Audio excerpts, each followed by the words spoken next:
بسم الله الرحمن الرحيم சத்திய பாதை சபீலுல் முஃமினீன் உலமாக்களின் சத்திய குரல்.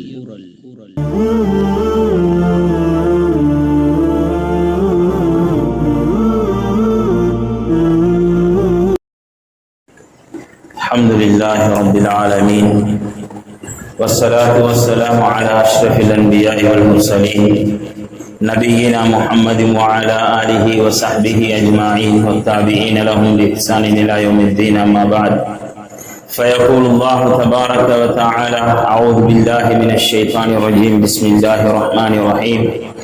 ذلك ومن يعظم شعائر الله فإنها من تقوى القلوب. صدق الله العظيم. سئل أنس بن مالك رضي الله عنه: أكنت رسول الله صلى الله عليه وسلم في الصبح؟ قال: نعم. قيل: قبل الركوع أم بعده؟ قال: بعد الركوع يسيرا. صحيح.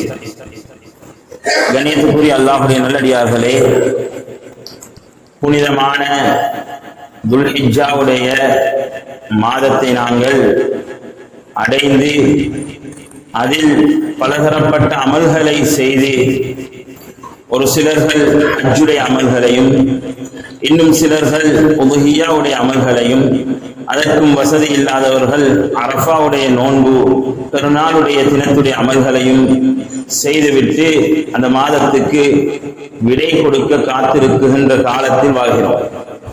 கண்ணியமானவர்களே, இந்த மாதத்தில் உள்ள நிகழ்வுகள் எங்களுக்கு என்ன பாடம் கற்பித்தது? இதிலிருந்து நாங்கள் எதை எடுக்க வேண்டும்? என்ன படிப்பினை பெற வேண்டும்?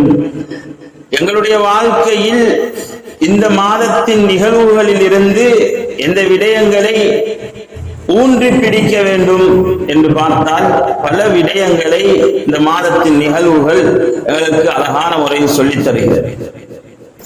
கண்ணியமானவர்களே, இந்த காலம் பயங்கரமான காலம். உலகத்திலே தீனுக்கு எதிராக நிறைய முயற்சிகள் செய்யப்பட்டிருக்கிறது. மார்க்கத்தை உலகத்தில் இருந்து அழிக்க வேண்டும், இஸ்லாத்துடைய விழுமியங்கள் இல்லாமல் போக வேண்டும் என்று உலகத்திலே இஸ்லாம் தோன்றிய காலத்தில் இருந்து முயற்சி செய்யப்பட்டு கொண்டே இருக்கிறது. ஆனால் இந்த காலத்தில் இஸ்லாத்துக்கு வந்திருக்கும் ஆபத்தை போன்று, தீனுடைய காரியங்களுக்கு வந்திருக்கும் ஆபத்தை போன்று, மனிதர்களுடைய இபாதத்துக்கு வந்திருக்கும் ஆபத்தை போன்று வாழ்நாளில் இஸ்லாத்துடைய சரித்திரத்தில் ஒரு நாளும் வந்தது கிடையாது. நும்ரூதுடைய காலத்திலும் இப்படியான ஒரு ஆபத்து இஸ்லாத்துக்கு வந்தது கிடையாது. ஃபிரௌனுடைய காலத்திலும் இப்படியான ஒரு ஆபத்து இஸ்லாத்துக்கு வந்தது கிடையாது. ஹஜ்ஜாஜ் இப்னு யூசுப், முஅத்தஸிம் போன்ற கொடுங்கோல் ஆட்சியாளர்களுடைய காலத்திலும் இப்படியான ஒரு ஆபத்து இஸ்லாத்துக்கு வந்தது கிடையாது. கண்ணியமானவர்களே, இந்த காலம் அவ்வளவு பயங்கரமான காலம். ஸல்லல்லாஹு அலைஹி வஸல்லம் இந்த காலத்தை பற்றி பல கோணங்களிலே பேசினார்கள். அதில் உச்சகட்டமாக பேசினார்கள்: பாதிரு பில் அமாலின் ஃபிதனன் ககிதஇல் லைலில் முஸ்லிம் யுஸ்பிஹு الرجل முஃமினன் வ யும்சி காஃபிரா. காலையில் முஃமினாக இருப்பவன் மாலையில் காஃபிராகி விடுவான். காலையில் தொழாமல் இருந்தவன் அல்ல, பள்ளி பக்கமே வராதவன் அல்ல, முஃமினாக இருப்பவன், சுபஹ் தொழுதவன், தஹஜ்ஜுத் தொழுதவன், அல்லாஹ்வை நம்பியவன், கபரை நம்பியவன், அல்லாஹ் என்று வாழக்கூடியவன் மாலையிலே முஃமின காஃபிராகி விடுவான். மாலையில் முஃமினாக இருப்பவன் காலையிலே காஃபிராகி விடுவான். அவ்வளவு பயங்கரமான ஒரு கட்டம் உலகத்திலே வரும். அந்த கட்டம் அந்த காலத்தில் தான் வாழ்ந்து கொண்டிருக்கிறோம். எந்த ஒரு விடயத்தையும் பகுத்தறிவால் ஆய்வு செய்து, பகுப்பாய்வு செய்து, இது இல்லை என்று மறுக்குகின்ற காலம். மார்க்கத்துடைய ஒரு விடயத்தை பகுத்தறிவால் சிந்திக்கக்கூடிய காலத்தில் வாழ்ந்து கொண்டிருக்கிறோம். அந்த காலத்தில் தான் கண்ணியமானவர்களே, இந்த ஹஜ்ஜுடைய அமலை 20 லட்சம் செலவு செய்து ஒவ்வொரு ஹாஜிகளும் செய்துவிட்டு வந்திருக்கிறார்கள். ஏன் தொழுகிறீர்கள்? அல்லாஹ்வுடைய கட்டளை தொழுகிறேன் என்று பேசிய காலம் முடிந்து அதிலே உடலுக்கு ஆரோக்கியம் இருக்கிறது என்று பேசுகின்ற காலம் இது. ஏன் நோன்பு பிடிக்கிறீர்கள்? அதிலே உடலுக்கு ஆரோக்கியம் இருக்கிறது, அதனால் நோன்பு பிடிக்கிறேன், அல்லாஹ்வுடைய கட்டளைக்காக பிடிக்கிறேன் என்ற காலம் மாறிவிட்டது. ஏன் ஜகாத் கொடுக்கிறீர்கள்? அல்லாஹ் கொடுக்க சொன்னான், கொடுக்கிறேன் அல்ல, வறுமையை ஒழிக்க போகிறோம், அதற்காக ஜகாத் கொடுக்கிறோம் என்ற சிந்தனை பிறந்த காலத்தில் வாழ்கிறோம்.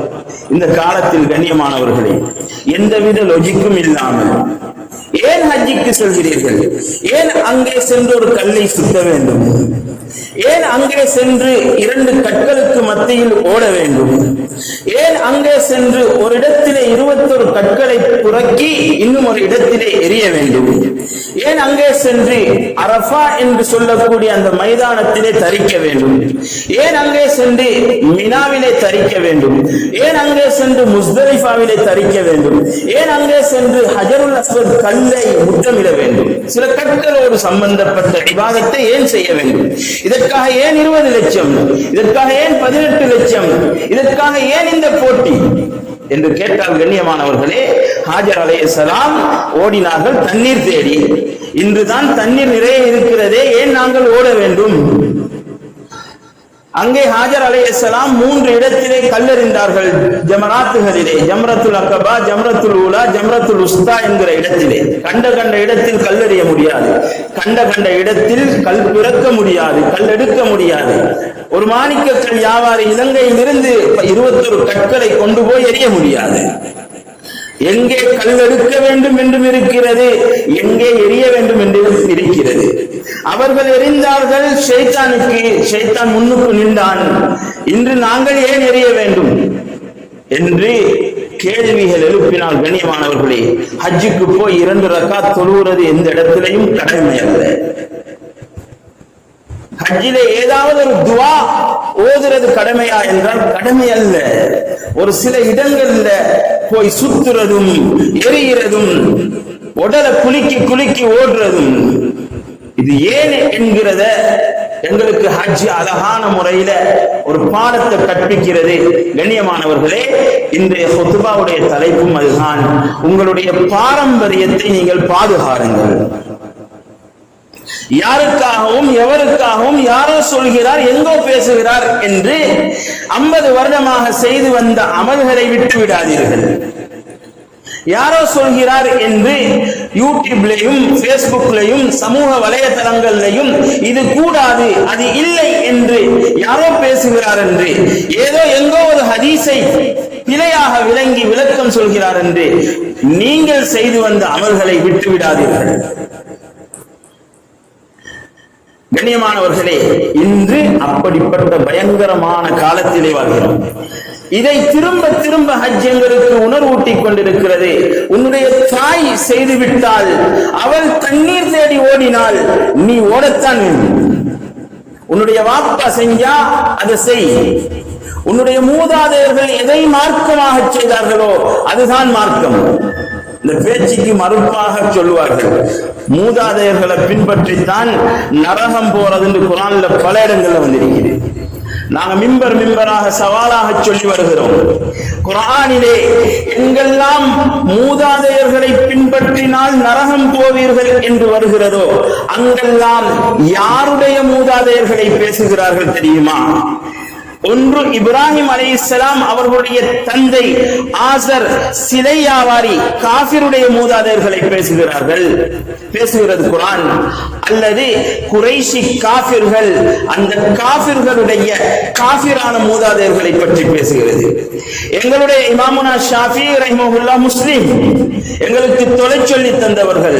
இமாமுனா நவி ரஹிமஹுல்லாஹ் எங்களுக்கு இபாதத்தை வகுத்து தொகுத்து தந்தவர்கள். எங்களுடைய இமாம்கள், எங்களுடைய நல்லடியார்கள், எங்களுடைய சுஹதாக்கள், எங்களுடைய வலிமார்கள், அல்லாஹ்வுடைய நேசர்கள், இவர்கள் அனைவரும் மார்க்கத்தை தெளிவாகத்தான் சொல்லி தந்து விட்டு போயிருக்கிறார்கள். இன்று யாரோ எங்கோ மூலையில் உருவாகிய ஓரிரு ஹதீஸ்களை மாத்திரம் இணையதளத்திலே பார்த்தவர்கள் அல்ல அவர்கள். ஒரு ஹதீஸ் கலை வல்லுநராக இருந்தால், முஹத்திஸ் என்றால் 1,00,000 ஹதீஸ்கள் அவருக்கு பாடமாக இருக்க வேண்டும். எப்படி பாடமாக இருக்க வேண்டும்? அதை அறிவித்த சஹாபியார், அந்த சஹாபியுடைய வாப்பா யார், அவருடைய உம்மா யார், அவருடைய மனைவி யார், அவர் எத்தனை திருமணங்கள் முடித்தார், அவர் எத்தனை பிள்ளைகள் பெற்றெடுத்தார், அவருடைய மாணவர்கள் யார், அந்த மாணவர்களுடைய பெற்றார்கள் யார், அவர்களுடைய உஸ்தாத்மார்கள் யார், அவர் எங்கெங்கெல்லாம் இல்மை தேடி பிரயாணம் செய்திருக்கிறார், அவருடைய மாணவர் யார், அவருடைய பின்னணி என்ன, இது அனைத்துடன் சேர்த்து 1,00,000 ஹதீஸ் மனப்பாடமாக இருந்தால் அவருக்கு பெயர்தான் முஹத்திஸ். இன்னைக்கு 3 ஹதீஸ இன்டர்நெட்ல பார்த்துட்டு இந்த ஹதீஸ் இமாமுனா ஷாஃபி ரஹிமஹுல்லாஹுடைய கவுலுக்கு கருத்துக்கு முரண்படுகிறது, எனவே அந்த கருத்தை விடுவோம், எங்களுக்கு ஹதீஸ் போதும்.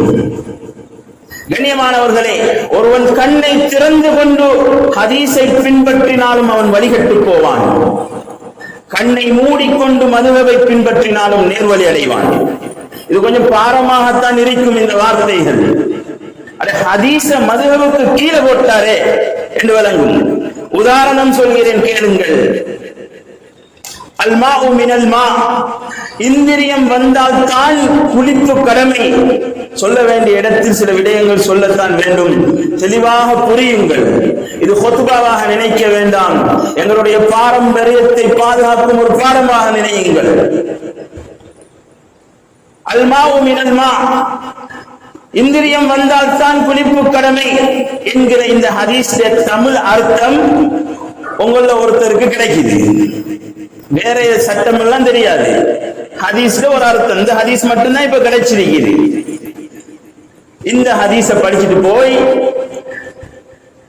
இல்லற வாழ்க்கையில் ஈடுபடுபவர்கள் இந்திரியம் வராத பொழுது இடையில் அதை நிறுத்திக் கொண்டால் அவர்கள் குளிக்க மாட்டார்கள். சொல்வார்கள் ஹதீஸிலே இருக்கிறது இந்திரியம் வந்தால் தான் குளிப்பு கடமை. இதே மதுஹபுடைய சட்டம் ஒருத்தருக்கு கிடைக்கிறது. மதுஹபுடைய சட்டம் எப்படி தெரியுமா கிடைக்கும்? ஒருவர் இல்லற வாழ்க்கையில் ஈடுபட்டாலே குளிப்பு கடமை, இந்திரியம் வரவில்லை என்றாலும் சரி என்று மதுஹபுடைய சட்டம் கிடைக்கும். ஒருத்தருக்கு கிடைச்சிச்சு ஹதீஸ், அதனுடைய மொழிபெயர்ப்பு, அவர் போய் குளிக்கவில்லை. இன்னொருவருக்கு கிடைத்தது மதுஹபுடைய சட்டம், இவர் போய் குளித்தார். இங்கே யார் நேர்வழி, யார் வழிகேடு? கண்ணியமானவர்களை, இன்று மதுஹபெல்லாம் தேவையில்லை, இமாம்களை எல்லாம் பின்பற்ற தேவையில்லை என்கிறார்கள்.